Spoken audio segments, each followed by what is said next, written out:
Felicidade estar convosco nessa noite, essa igreja pastoreada por meu querido amigo, pastor José Henrique, sua linda família. Eu louvo a Deus por revê-lo nessa noite, com saúde, com vigor, fazendo a obra de Deus, pastor. Que bom revê-lo, que alegria revê-lo. Também muito feliz por rever a igreja do Senhor neste lugar. Eu estive aqui há um bom tempo já, né, pastor José Henrique? Um bom tempo. Inclusive na época quando vim nós já tínhamos lançado o livro Criação de Filhos com Amor, Autoridade e Responsabilidade. E o livro Unidos por Deus no Casamento é um pouco mais recente. Não o tínhamos naquela época. Então, queridos, a proposta do pastor José Henrique com toda esta igreja, com a direção desta igreja, é celebrar um mês da família. Uma atitude linda, maravilhosa. Eu congratulo com esta igreja por esta iniciativa. Temos andado por aí afora, ministrando sobre família. A urgência é grande, queridos. A urgência é grande. Família, célula máter da sociedade, equilíbrio da igreja, equilíbrio da sociedade. Então a igreja, como sal da terra e luz do mundo, precisa investir muito tempo nessa temática. Essa é a razão porque eu congratulo com os amados nessa noite por estarem propondo em vossos corações o mês da família. Com certeza com ministrações maravilhosas que alcançarão os corações de todos, de acordo com suas necessidades, porque a palavra, amados, a palavra ela penetra em nós, ela prescruta. A gente lembra de Hebreus 4, versículo 12, que diz que a palavra de Deus é viva e eficaz e mais penetrante. Não diz que ela é apenas penetrante, ela é mais penetrante do que espada alguma de dois gumes. Por que que ela é mais penetrante? Porque essa intensidade apresentada pelo escritor sagrado. E ele no próprio versículo continua explicando, porque ela vai até a divisão da alma e do espírito. Onde é que está isso em nós? Não sabemos, mas o autor da palavra sabe. E a palavra ela vai até a divisão da alma e do espírito, das juntas e medulas. Ela penetra toda a nossa particularidade biopsicossocial, não tem como fugir, ela vai lá, juntas e medulas. E ele completa dizendo, ela é apta para discernir os nossos pensamentos e as intenções do nosso coração. É muito forte a palavra, né, igreja do Senhor? É muito forte. A palavra é a base sólida de todo bom cristianismo. Amados, e eu, antes de anunciar aqui, com a aquiescência do meu querido pastor local, ele pediu para que eu falasse para os irmãos duas coisas. A primeira é apresentar a minha esposa pelo nome, é a irmã Elilde, essa mulher linda que me acompanha nessa noite. Tem a honra de me acompanhar nesse trabalho. Ela está agendada a estar comigo hoje e amanhã, e tem uma outra agenda no domingo à noite, mas estará comigo hoje e amanhã aqui com os irmãos. Eu estou muito feliz por isso, amém, igreja? Como não estar, né? E a segunda coisa é falar dos valores do livro que o pastor nos permitiu falar. Esse livro, amados, o Criação de Filhos com Amor, Autoridade e Responsabilidade, um livro dividido em 5 partes, cada uma dessas partes com seus 6, 7 capítulos, abordando em suas mais de 150 páginas as relações dos filhos com Deus, com o próximo, consigo mesmos, com os pais, e em última análise nós escrevemos aqui sobre a relação dos pais com os filhos. Essas 5 partes têm seus vários capítulos abordando essa temática. Deus, por sua misericórdia, nos deu esse livro que tem me dado, para a glória do Senhor, um feedback de aprendizagem, um feedback de coisas novas descobertas na esfera de criação de filhos, muito grande. Eu louvo muito a Deus por isso. Esse livro não está mais só no estado de São Paulo, ele está no norte, no nordeste, está no sul, Recentemente estive em Santa Catarina, deixei muitos livros lá em Santa Catarina. Ele está já no Paraná e por aí vai. Para a glória do nome do Senhor, está se espalhando devagarzinho por aí, pastor. Então, para a glória do Senhor, e o feedback de aprendizagem, de impacto na vida das pessoas que o leram, tem sido grande. Para a glória do nome daquele que é o autor da palavra, pois esses livros estão baseados na palavra de Deus. Ele tem um respaldo da pedagogia, porque sou da área, tem um respaldo da filosofia, da sociologia, tem, mas a base sólida dele é a palavra de Deus. Esse aqui, meus santos, é mais recente, é o livro Unidos por Deus no Casamento. O subtítulo desse livro tem dado o que falar, tem impactado muita gente, porque ele diz assim, escolhas erradas não anulam a vontade de Deus. Isso tem chamado a atenção do leitor, do consumidor desse material. Mas como assim, pastor? Eu que sempre pensei que havia casamento que não fosse da vontade de Deus.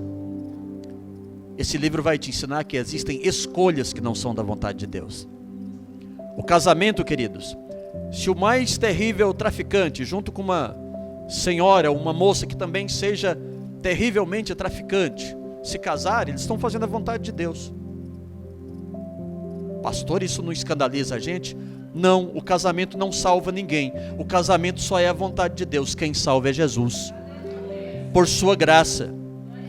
Se um casal de ateus contrair núpcias, oficializar suas núpcias perante as autoridades e a lei, num cartório de registro civil, fizeram a vontade de Deus. Casal de ateus, pastor? Sim, porque o casamento é da vontade de Deus. A escolha é uma grande responsabilidade de quem contrai núpcias. É a grande responsabilidade. Então você precisa ler esse livro para descobrir as novidades que aqui tem. Procuramos muito ajudar os casais em suas dificuldades. Queridos, casais em geral, são pessoas imperfeitas formando um casamento perfeito. Aí não entendi, pastor. É algo muito incógnito, não é? Pessoas imperfeitas formando casamento perfeito. É possível? Sim. Quanto mais você passar por lutas, dificuldades na vida a dois e superar todas essas lutas, as quais você passa por seus defeitos, por suas falhas, mais perfeito será o seu casamento. Você pode entender isso? Essa é a grande realidade. E esse livro fala de tudo isso. O objetivo é ajudar os casais mais novos, mais de meia idade, até idosos têm consumido esse material para a glória do Senhor. Com relação ao consumo, queridos, eu gosto de me descontrair um pouco com os irmãos. Tem 3 tipos de consumidor do livro. Tem aquele que compra para ler e consome mesmo o livro para valer. Teve um menino que recentemente, é um professor da nossa escola dominical lá na sede de São Bernardo do Campo, comprou o livro Criação de Filhos. No outro domingo ele daria aula. Meu Deus, o professor chegou na aula falando do meu livro todo quase de cor, irmãos. Jesus, consumidor, né? Consumidor faminto de leitura, uma coisa linda. Então tem gente que compra para ler realmente. Tem pessoas que compram até para ler, mas não conseguem ler, não são leitores muito assíduos, mas compra o livro e leva para casa e vai lendo devagarzinho. Dentro de uns 10 anos ele termina de ler. Glória a Deus. Amém, tá valendo, né? Lê mais lento, não é de muita leitura assim corrida. Amém, glória a Deus. E o terceiro tipo é que é o melhor. É aquele que compra por dó do autor, né? Esse autor, coitado, não tem muito renome. Com certeza esse material dele não é assim essas coisas em termos de comércio. Eu vou comprar para ajudar. Amém, bem-vindo também. Ou seja, qualquer um dos 3 modelos, dos 3 feitios de consumidores do livro, é bem-vindo, queridos. Pode levar, está aí na porta, fique à vontade, tá bom?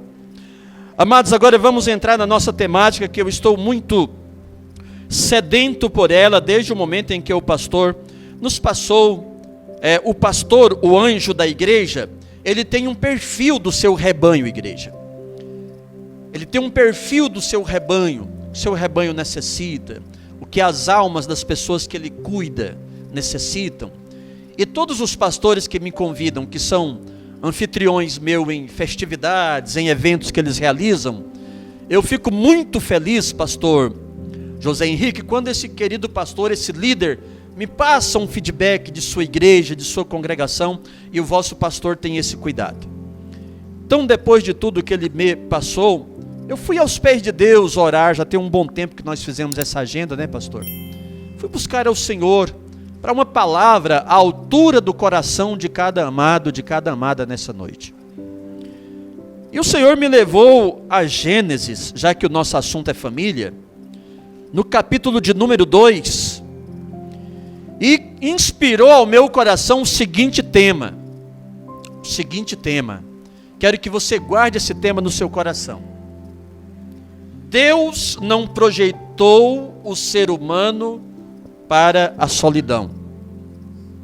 Vou repetir para você gravar. Deus não projetou o ser humano para a solidão. Quantos acreditam nisso aqui? Não, queridos. É um mês da família. Você diria, pastor, e o que tem a ver essa temática que você falou aí com a família? Tudo.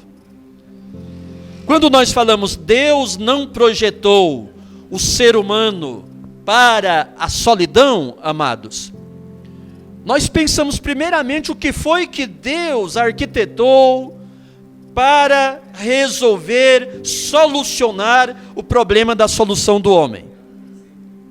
E foi a família.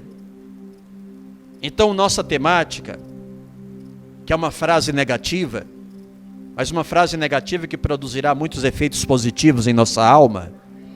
Quando ela diz isso, Deus não projetou o ser humano para a solidão, ela tem uma relação direta, essa temática, com a família. Por isso eu quero te convidar para Gênesis 2, localiza aí, meu querido.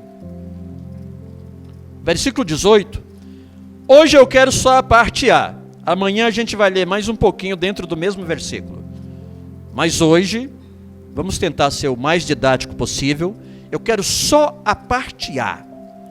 Todos encontraram, queridos, esse versículo?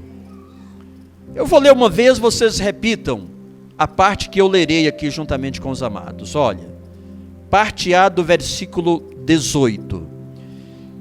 E disse o Senhor Deus: não é bom que o homem esteja só. Vocês. Não é bom que o homem esteja só. Reticências. Pode ficar por aí por enquanto. Não é bom que o homem esteja só. Queridos, notem que isso procede da boca do próprio Criador, do Deus Todo-Poderoso, o projetista e criador do homem. Então, assim como a maioria dos animais, de todas as espécies, Deus ele projetou e criou o ser humano, amados, também gregário. Gregário. A palavra gregário quer dizer que precisa, necessita viver em grupo, necessita viver unido. E isso é interessante que o Criador fez até com muitos animais, aves, répteis, animais ferozes, são também gregários. Mas ao ser humano Deus deu uma atenção toda especial, porque os irracionais, eles são criação de Deus, mas não têm a atenção e o carinho que o ser humano tem. Ao homem Deus deu uma atenção toda especial, queridos. Por essa razão, em função do projeto que o Criador fez, a solidão de qualquer pessoa, ela traz algumas doenças. Já notaram isso? Solidão traz doenças da alma para as pessoas. E o contrário também é verdadeiro. Doenças da alma trazem solidão. Notem bem, amados, o que eu estou colocando a todos os amados nessa noite. As duas coisas são verdadeiras. Se alguém se entrega à solidão, ele está fortemente condenado a doenças da alma. Se alguém está padecendo, sofrendo de doenças da alma, doenças emocionais, ele está totalmente fadado à solidão. Isso é um fato que todos os profissionais da área da psique nos mostram. Isso é cientificamente comprovado. A tendência de se isolar, Mas nessa noite o Deus que cura a alma está aqui, amém? Está aqui. Se por acaso isso estiver acontecendo com qualquer um de nós daqui, o Todo-Poderoso está aqui. A sua palavra, ela tem poder de cura.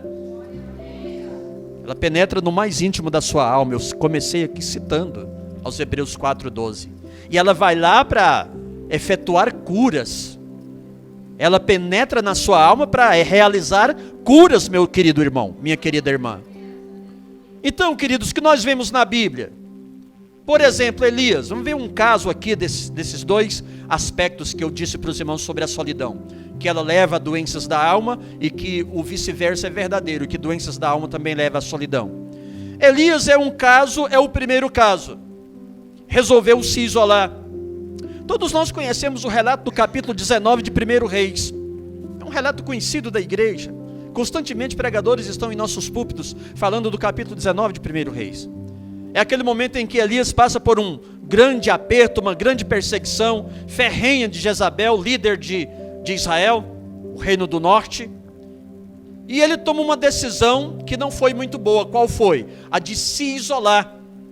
Chegando em Berseba, ele deixa o seu moço e vai para o deserto, pastor, ficar sozinho. Note que ele toma primeiramente a atitude, o comportamento de se isolar. Primeiro ele se isola. E o que acontece quando ele está debaixo daquele zimbro, aquela árvore solitária lá no deserto? O deserto não tem muita árvore, aqui e ali pinta algumas. E de vez em quando um zimbro, que é uma árvore até frondosa, mas no deserto ela consegue suportar ali o calor causticante do deserto.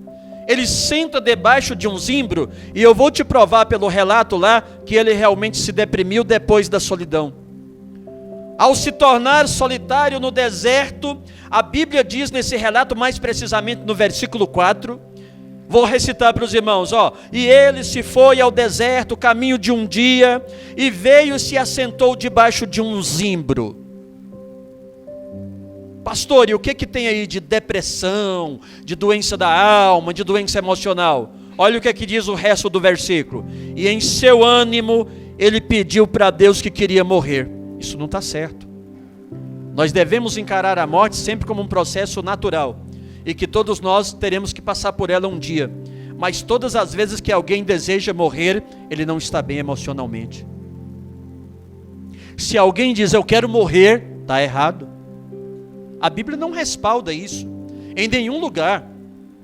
Quando Paulo diz em Gálatas, de ambos os lados estamos em aperto, tendo vontade de partir e já estar com Cristo, ele não está desejando a morte, porque no capítulo 5 de 2 aos Coríntios, ele é, pastor, o mesmo mestre, o mesmo professor, que vai dizer que não compete a nós querer deixar esse tabernáculo. Não compete a nós. Isso só Deus pode fazê-lo. Se alguém disser, eu quero morrer, não compensa mais viver, algo errado está acontecendo. Normalmente isso acontece com pessoas que se isolam da vida, das pessoas, da igreja, da sociedade, do convívio social. E aí então a depressão vem como consequência do isolamento e da solidão. Deus não nos fez para a solidão. Não é bom que o homem esteja só. Deixa isso fixado no seu coração. Deus não fez o ser humano para viver só, queridos. Se isolou, ficou solitário, a doença da alma chegou. Tem um caso que é o contrário. Davi passou por uma situação difícil em sua vida. Segundo Samuel capítulo 11. Ele cometeu um deslize espiritual, já tinha tudo para se deprimir, um homem que tinha o nome que ele tinha, cometeu um homicídio totalmente fora de tempo, de ocasião, porque na guerra tudo bem, na guerra eles se enfrentavam e infelizmente a morte acontecia, mas o que ele fez foi muito proposital, muito desonroso e desonesto, e ele estava muito para baixo, totalmente para baixo. Ou seja, aqui já tem um caso contrário, é um caso em que primeiro começa a doença da alma, começa a primeira doença emocional, que muito tem massacrado milhões de pessoas, igreja, muito tem massacrado. E aí o que acontece? Na medida em que aquilo vai acentuando, ele teve um menino que nasceu inclusive daquele pecado. O menino adoece. Já que o menino nasceu, ele queria muito que o menino sobrevivesse, que o menino adoece. Isso acentua ainda mais o problema emocional de Davi. Ele estava com um problema espiritual também, mas o problema é emocional. Capítulo 12 de 1 Samuel, você tem ali o relato. E o que ele faz em função dessa pressão emocional? Ele se isola. Ele vai para dentro de um quarto, se prostra na terra. Você me diria, mas pastor, ele não estava buscando a Deus? Se a gente prestar atenção no texto bíblico, a hermenêutica dele é muito simples. Vou recitar para os irmãos. Diz assim, ó: e buscou Davi a Deus. Começou bem, não é? Você vai dizer, não, ele estava orando. Calma, vamos continuar lendo. Pela criança. Jejuou Davi. Jejuou? Está muito bem, né, pastor? Calma. E entrou. Quando diz entrou, isolamento. Isolamento. Entrou, passou a noite prostrado por terra. Veja que tem uma coisa depois da outra. Ele ora, ele jejuma, ele faz tudo para ver se livra daquela situação tão terrível. A última provação era o menino doente. Quando ele percebe que a pressão emocional não acaba, ele se isola. Entrou, passou a noite prostrado em terra. O versículo nos prova que ele entra num estado profundo na sua emoção, quando vai dizer assim, ó: então os anciãos de sua casa levantaram e foram até Davi para levantá-lo da terra. Foi preciso ir alguém lá ajudar Davi. Disseram, algo está anormal. O homem se isolou, está lá deitado no chão, não levanta mais. Esse aqui é um caso contrário de Elias. Elias se isola, a doença da alma vem. Davi passa pela doença da alma, o isolamento vem. Os irmãos estão me entendendo?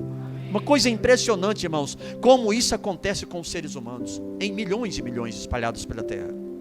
E é exatamente esse o processo. Portanto, queridos, concluindo essa parte introdutória, aliás, hoje tudo é introdutório, né? Amanhã a gente começa a aprofundar mais ainda nos assuntos. A solidão e seus males, as duas, ela e todos os seus males, fogem o propósito de Deus para o ser humano. A gente não pode dizer, nem jogar pedra, nem perseguir irmãos que se deprimem, irmãos que têm problemas pessoais e emocionais. Não pode. Não pode sequer viver dizendo por aí, mas isso não é coisa de crente. Não, não. Isso é coisa de ser humano, irmãos. Crente é ser humano. Quantos me entendem? Isso é coisa de ser humano. Não pode fazer esse tipo de crítica. Elias era melhor crente, eu acho, do que todos nós que estamos aqui. Davi também, um excelente crente. Mas olha pelo que eles passaram. Muito terrível. Só que não podemos, por causa disso, afirmar que seja algo dentro do propósito de Deus. Não, não é para o ser humano. E o casamento, como eu disse aqui, a família, começando pelo casamento, foi o grande remédio que o Senhor Deus projetou para dirimir esse problema, para a solução desse problema. Mas nós vivemos numa sociedade, e agora a gente vai trazer o assunto bem para os nossos dias, sim, bem para 5 de maio de 2023, vamos pensar nisso, Nós vivemos um tempo em que a solidão, queridos, e todos os seus males, ela afeta o antes do casamento, grande remédio que Deus promoveu, ela afeta o durante o casamento, mas pastor, o casamento não é o remédio? É, mas nessa noite, amanhã e domingo, nós estamos aqui para entender como Deus quer trabalhar em nossa vida e em nossa família, porque às vezes nós não entendemos bem o que está acontecendo no contexto família, se ela é o remédio, por que problemas da alma, da solidão acontecem? Nós vamos entender isso em nome do Senhor. Olha aqui, queridos. E também no depois. Mas como depois? Se o casamento foi estabelecido até que a morte os separe. Porque, infelizmente, a tal separação está acontecendo antes da morte. É muita gente separada em nossa sociedade, igreja. É muita gente divorciada. É muita gente amargurada com a vida conjugal que viveu. com algumas frustrações, com algumas tristezas, que insistem em persegui-la, até porque geralmente a separação e o divórcio, ela traz, queiramos ou não, muitas coisas ruins para o contexto da família, especialmente quando já se tem os filhos. As crianças sofrem muito, sem nenhuma culpa,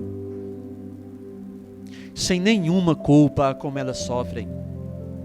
Isso pode causar feridas, enfermidades emocionais. Mas eu creio que Deus tem muitas curas para nós aqui durante esses 3 dias. Em nome de Jesus, eu acredito nisso. Então, se é tanto sem casamento, como no casamento, como também após o casamento, eu já tenho aqui 3 pontos para nós estudarmos nessa parte introdutória, nessa sexta-feira. Eu quero pensar nisso com os irmãos. Número 1, a solidão sem casamento.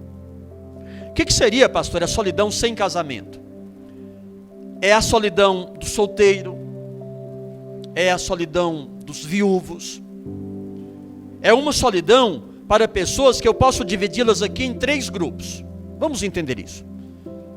Solidão sem casamento. Casamento, que vale lembrar, é o remédio que Deus criou para a solução da solidão do homem. É o grande remédio.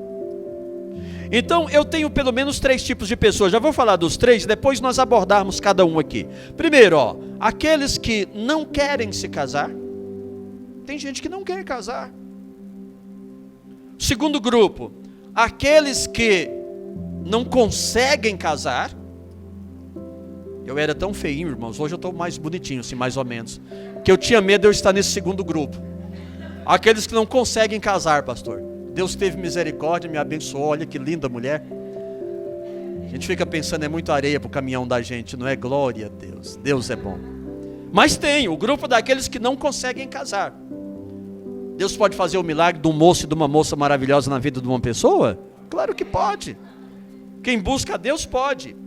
E também um terceiro grupo que são viúvos e viúvas. E a gente precisa entender quando é que essas pessoas desse terceiro grupo contraem núpcias para sair de sua solidão. Vamos ter aqui no nosso coração, queridos, de uma vez por toda, durante esses 3 dias, hoje, amanhã e depois, que Deus não quer solidão para nenhum de nós, nem para mim, nem para você, amém? Ele não quer. Por isso eu sei que Ele entrará com muitos milagres em nossas vidas. Mas volte comigo no primeiro grupo, aqueles que não querem casar. O que a Bíblia diz sobre esse pessoal, esses queridos irmãos? 1 Coríntios 7 e 8.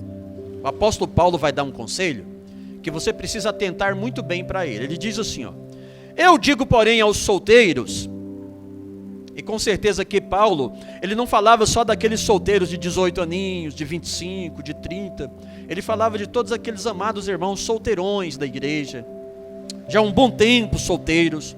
Ele dizia, eu digo, porém, aos solteiros, olha, queridos solteiros, é a Bíblia, não é o pastor Amaro, é só você abrir 1 Coríntios 7 e 8, 7 e 8, muito bem. Vai acompanhando o estudo. Eu vou assim ministrar como estudo, mas não dá muito ritmo de estudo, dá o ritmo mais de uma ministração, pregação, por causa do tempo, tá, queridos? Mas vai aproveitando o que você puder, meu santo, minha querida irmã. E também as viúvas, que lhes é bom se ficarem como eu. E por que ele disse como eu? Porque Paulo era um solteirão. Era solteiro, não quis casar. Teólogos pensam que não é porque ele não quis casar, mas que de repente foi porque ele foi desprezado pela esposa. Há uma linha hermenêutica, pastor Henrique já deve ter estudado isso, que de repente Paulo, pela vida consagrada que tinha, pôde ter sido desprezado pela mulher.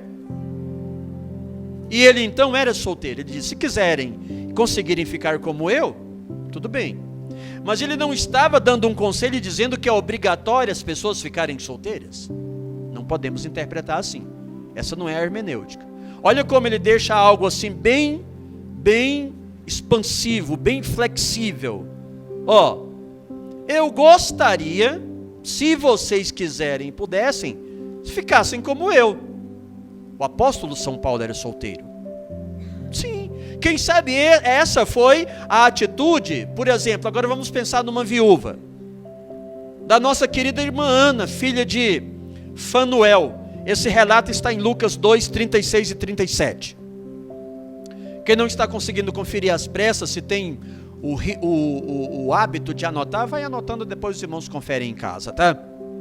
Ana, filha de Fanuel, ela viveu com o esposo 7 anos, desde o seu casamento. A Bíblia diz nesse versículo, desde a sua virgindade, ou seja, ela casou, viveu 7 anos, o esposo morreu, ela nunca mais quis casar. Era viúva de 84 anos quando tomou Jesus nos braços, lá no templo, e comemorou o nascimento do Salvador do mundo. Agradecida a Deus. Ela não quis, foi uma viúva que não quis casar. Mas eu fico imaginando, queridos, nas entrelinhas da Bíblia, o quanto essa serva de Deus sofreu, não é? Solidão, a idade chegando, não quis mais casar. Eu leio a Bíblia e fico começando a pensar no contraditório do que a Bíblia diz. É uma liberdade hermenêutica que nós temos. Mas ela escolheu assim. Isso é uma questão de escolha. Mas, amados, a vida sem o casamento é muito propensa à solidão. Muito propensa.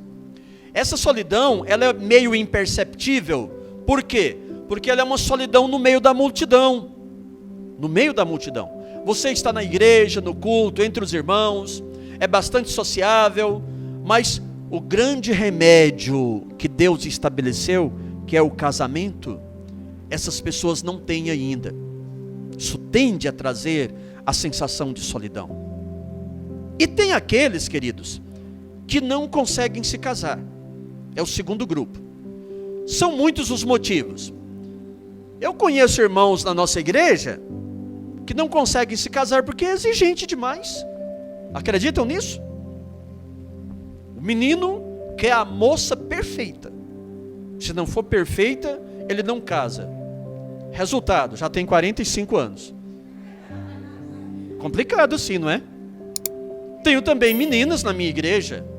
Uau, super sistemática. Ah, não vou casando assim não. Euzinho aqui não, de jeito nenhum. Tem 50 anos. Fazer o quê? Não conseguem casar. Às vezes é a exigência. Às vezes as circunstâncias também atrapalham. Pessoas muito envolvidas com o seu trabalho, muito envolvidas com o que faz, elas se casam com a profissão, e aí fica difícil de contrair núpcias mesmo, e não consegue então, é o segundo grupo, não consegue se casar. Eu não acredito na ideia eu brinquei aqui que eu era muito feio, mas eu não acredito na ideia da feiura, seja um problema de não conseguir casar. Deus é muito perfeito, queridos, e todo balaio tem sua tampa. Oh, glória!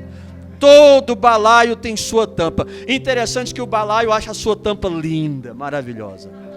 A tampa acha o seu balaio, esse balaio é demais, coisa linda. É assim, irmãos. Deus é bom e providencial nessa área, porque quem projetou o casamento foi Ele mesmo. Foi Ele mesmo. E Ele é providencial e maravilhoso, amém? Maravilhoso. Então o segundo grupo é isso. Eu acho que as pessoas devem atentar, atinar um pouquinho mais para o remédio maravilhoso contra a solidão, que o Criador estabeleceu, que não é bom que o homem esteja só. E a providência, amanhã a gente vai aprofundar na providência, que é o casamento. Hoje eu estou falando só desses itens aqui. O terceiro grupo são as viúvas e viúvos. Queridos, é a maior liberdade que a Bíblia dá para o novo casamento, é a viuvez. Isso é um fato bem conhecido da igreja. Lá em Romanos, no capítulo 7, versículos 2 e 3, Paulo vai falar que o casamento, ele é uma lei que une o marido à esposa. De modo que enquanto o marido for vivo, essa mulher está submissa a essa lei. O contrário é verdadeiro, da mesma sorte o marido. De modo que um não pode possuir outro cônjuge. Nem ele, nem ela, porque eles estão unidos pela lei. Mas aí Paulo conclui dizendo assim, para a alegria dos viúvos e das viúvas. Mas morto o marido, ou morta a esposa, estão livres os cônjuges dessa lei que os unia. De modo que eles podem contrair novas núpcias. E vocês notem que ainda tem viúvos que mesmo assim, com toda essa liberdade bíblica de Romanos 7, 2 e 3 e outras passagens da Bíblia, eles preferem não casar, como foi o caso da irmã Ana, filha de Fanuel. Mas, queridos, convenhamos, sem casamento é tão solitária a vida, é tão ruim. A Bíblia diz: é melhor serem dois do que um. Amanhã eu vou citar esse versículo na ministração de amanhã. Mas, amados, é tão bom ter um cônjuge. O apóstolo Paulo, que era solteiro, ele vai ensinar para os irmãos, lá no capítulo 11 de 2 Coríntios, falando dos direitos dos apóstolos. Ele diria: não tenho eu direito, por exemplo, de levar uma mulher irmã. A mulher irmã que ele diz seria a esposa. Só que ele não queria se casar, o apóstolo Paulo. Ele não quis. E ele não obrigou os seus discípulos, aquele a quem eles discipulavam, a viver no mesmo estado que ele. Não, jamais. Ele diz assim, aqui, já que eu estou falando dos viúvos e das viúvas, que também vale para os solteiros, que ainda não se casaram por algum dos outros dois motivos. O que diz a palavra de Deus aqui? Em 1 Coríntios 7, versículo 9, Paulo vai dizer assim para os irmãos que não querem casar, ou que alegam não conseguirem casar. Ele vai dizer: olha, se vocês puderem ficar como eu, pode. Isso está no versículo 9 do capítulo 7. Mas é melhor casar do que abrasar-se. Aqui a Bíblia ele está proibindo, a Bíblia, a palavra de Deus, não é história de pastor, não é do pastor Henrique, do pastor Amaro, é a palavra de Deus. Ela está proibindo o livre exercício da sexualidade sem casamento. Ela está proibindo. Ela diz: quem quer viver uma sexualidade normal sem casamento, ele é chamado por Paulo de um abrasado, uma abrasada. E antes que abrase, é melhor que se case, até rima, né? É melhor casar do que abrasar-se. É o conselho da Bíblia, porque Deus não criou o homem também para a livre sexualidade, né? A sexualidade free, não, isso não existe. O casamento foi estabelecido por Deus, para que o homem e a mulher viva todo o prazer da sua sexualidade masculina e feminina, dentro do contexto do casamento. O casamento ele regula a igreja, a moralidade de uma sociedade. Ela regula o comportamento sexual de uma sociedade, o casamento. Aí está um outro grande motivo, um outro grande objetivo dele, além da solidão, que é o quê? Você, além de ter o problema da solidão solucionado, você ainda vai viver o prazer da vida a dois. Olha que Deus maravilhoso. O prazer, a alegria. Pedro chega a chamar de a graça da vida. Lá em 1 Pedro capítulo 3, versículo 7, ele diz: para que você viva com a sua esposa, marido, vocês desfrute com ela como co-herdeiro a graça da vida. Aquela graça não é a salvífica.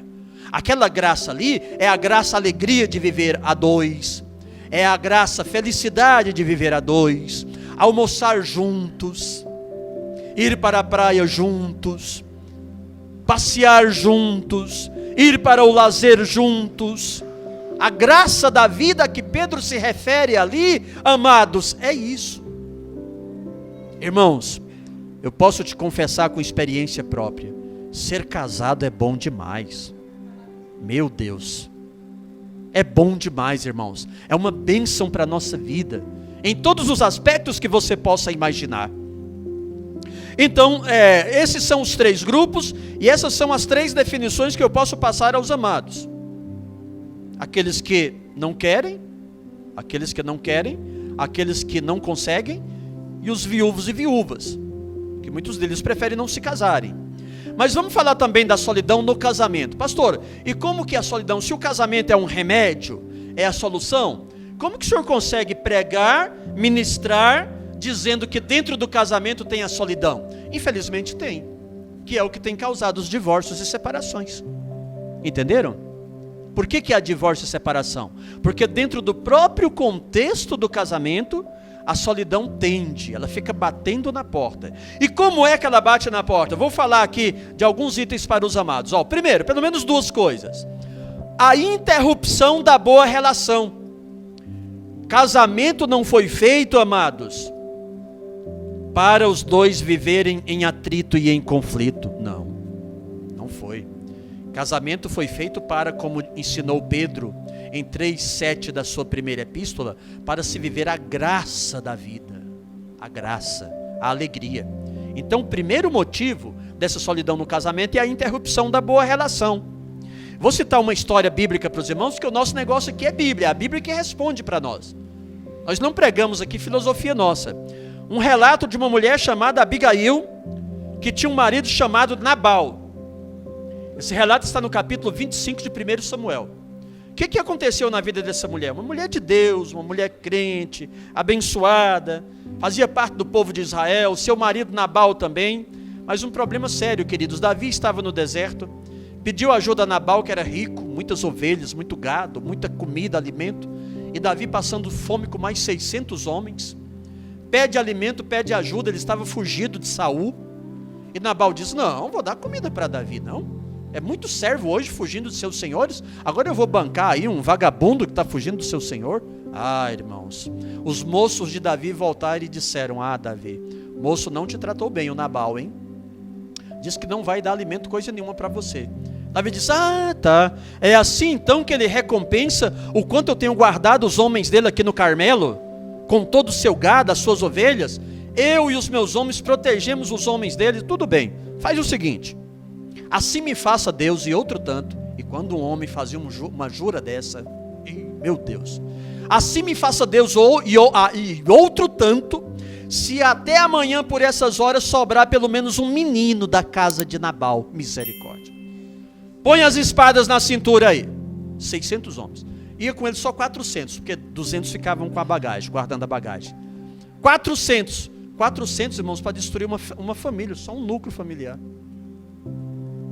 Ele falou com muita propriedade que não ia sobrar um menino. Mas enquanto isso, Deus, que é providencial, lá naquele casamento tumultuado de Nabal e Abigail, que era um homem, queridos, que não dava ouvido para ninguém, não dialogava com ninguém, ele tinha a sua opinião e só valia a dele.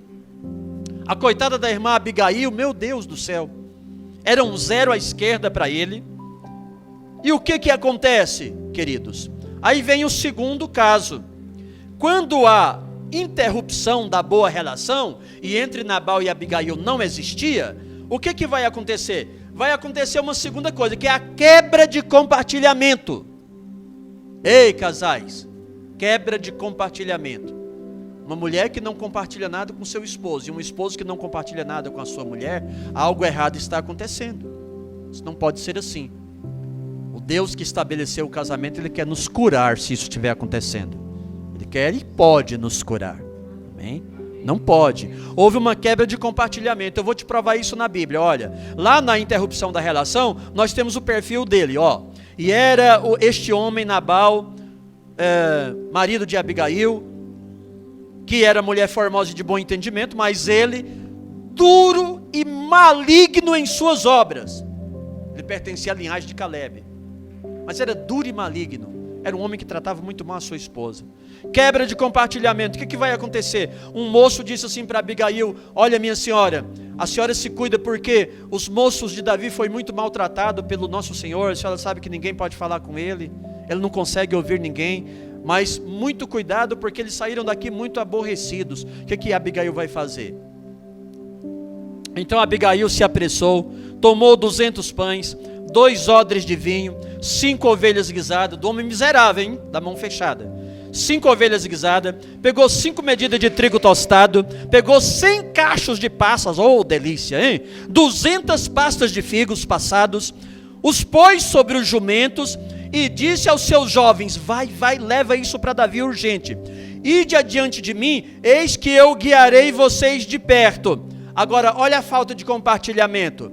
Na última parte do versículo: isso, porém, não declarou ao seu marido. O casamento estava, um fracasso. Não comunicou ao marido um tanto de coisa dessa aqui que ela levou para Davi. Mas foi a forma como ela salvou sua casa. Fazer o quê? O marido também não se comunicava com ela? Está errada a falta de comunicação de Abigail com Nabal, pastor? Está também. mas foi a forma, a única saída que ela teve. A Bíblia, inclusive, chega a chamá-la de mulher formosa e inteligente. Certamente foi uma criatividade dela. Agora, nós não podemos fazer de Abigail a causa para as irmãs não compartilharem nada mais com seus esposos. Eu trabalho, você também trabalha, quem manda no meu dinheiro sou eu. Mando para onde eu quiser, para quem eu quiser, gasto como eu quiser. Tá bom. Aí o marido fala, é assim? Então tá bom, da minha parte também, tudo bem? Isso fica feio no casamento, né? Muito ruim. A ausência de compartilhamento. E aí começa o quê? Começa a solidão dentro do contexto do casamento. Como não bastasse isso, queridos, já vou concluir, tá? O que ocorre? Os conflitos e os rompimentos levam os casais à separação e ao divórcio. Um não resiste mais o outro. E aí então entra a separação e o divórcio. E eu falo aqui da solidão após o casamento, que foi a terceira coisa que eu te falei. Antes, durante e agora após. A sociedade está cheia de pessoas divorciadas, irmãos. A separação tem realmente rompido muitos casamentos. É triste isso, porque não foi o que Jesus ensinou. Quando os fariseus queriam achar um motivo para que Jesus dissesse, não, tá bom, pode separar, tudo bem. Ele dizia, não, o que os criou no princípio, não os criou com esse propósito. Ele os fez macho e fêmea, e disse, deixará o varão seu pai e sua mãe, unir-se-á a sua esposa, e serão os dois uma carne. E aí ele completa, que ele é Deus, Jesus é Deus, dizendo, e o que Deus ajuntou, não separe o homem. Isso é forte, queridos, é muito forte. Mas também nós temos que crer, que entender uma coisa, que entre separados sempre existe, eu criei um termo nas minhas aulas, existe divorciados e divorciantes. O que é divorciados e divorciantes? Pastor, eu sou advogado, não vi isso na lei, não vi o mesmo não, são termos que eu criei para a minha hermenêutica, para ajudar os irmãos. Por quê, queridos? Hoje nós vivemos com tantos divorciados no seio da igreja, que a gente precisa ajudar essas pessoas, pastor. O que seria divorciado e divorciante? Eu chamo divorciado de vítima. E eu chamo divorciante de causa. Ele é a causa do divórcio. Sempre as pessoas dizem, eu sou divorciado. Mas você é o divorciado mesmo ou é o divorciante? Porque Jesus criticou exatamente isso em Mateus. Ele diz, qualquer que repudiar sua mulher só para casar com outra, errou feio. Comete adultério. Não é assim. Então, eu divido isso em 4 tipos de casais separados. Espero que os irmãos me entendam. Existe casais separados em que os dois são divorciados. Se combinar, quer saber? Vamos separar? Bora lá. Você assina? Assino. E você, não, eu também, tudo bem. Os dois são divorciados. Ou seja, os dois são divorciantes. Os dois são divorciantes. Eles querem viver assim. Existe caso em que os dois são divorciados, em segundo lugar. Porque nenhum queria. Mas as circunstâncias foram tão grandes que os dois se tornaram vítimas da separação. Isso é triste, irmãos. Acontece. Existe caso em que ele é divorciado. Ele é a vítima. Mas ela é divorciante, ela que quis. Não te quero mais, você é isso, é aquilo, o casamento não vai. Ele é um divorciado, coitado. Talvez chorou a beça quando a esposa o deixou. Ela é divorciante. Outros casos é o contrário. Ele é um divorciante. Ela é uma divorciada. Mas aí, queridos, isso é um contexto muito longo, não dá para nós aprofundarmos porque o tempo se esvai. Mas Jesus critica duramente essas atitudes, e nós precisamos estar olhando para a igreja, para as pessoas que estão nessa situação, ao texto de Deuteronômio 24, que é uma regulamentação do capítulo 22, em que o próprio Moisés dá a carta, permite a carta de desquite, regulamentando o capítulo 22, onde só o fato de um homem casar com uma mulher desvirginizada, ela era levada perante os juízes e apedrejada. Aquilo era uma cena cruel em Israel, uma cena cruel.